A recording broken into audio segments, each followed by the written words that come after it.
Deploying Uniswap pool fees contract requires a thorough understanding of smart contracts in the Ethereum blockchain. To begin, ensure you have a basic knowledge of Solidity programming language and have installed the necessary tools such as Truffle Suite and Node.js. First, set up a new project folder and initialize a new Truffle project. Install the required dependencies, including the Uniswap v2 protocol contracts. Create a new Solidity file for your pool fees contract and import the necessary Uniswap contracts.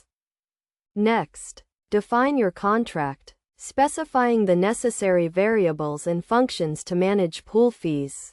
This includes setting the fee percentage, calculating fees, and distributing them to liquidity providers. After defining your contract, compile and migrate it to a local Ethereum network such as Ganache. This step involves compiling your contract into bytecode and deploying it to the network.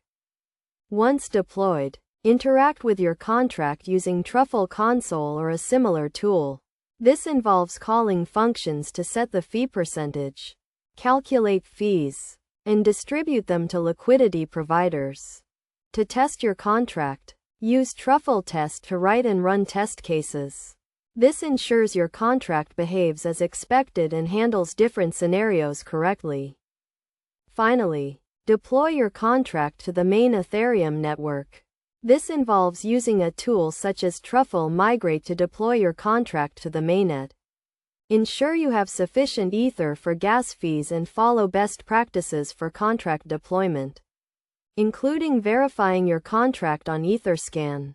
Throughout the process, follow best practices for smart contract development, including using secure coding practices, testing thoroughly, and monitoring your contract after deployment. By following these steps and best practices, you can successfully deploy a Uniswap pool fees contract and start managing pool fees on the Ethereum blockchain.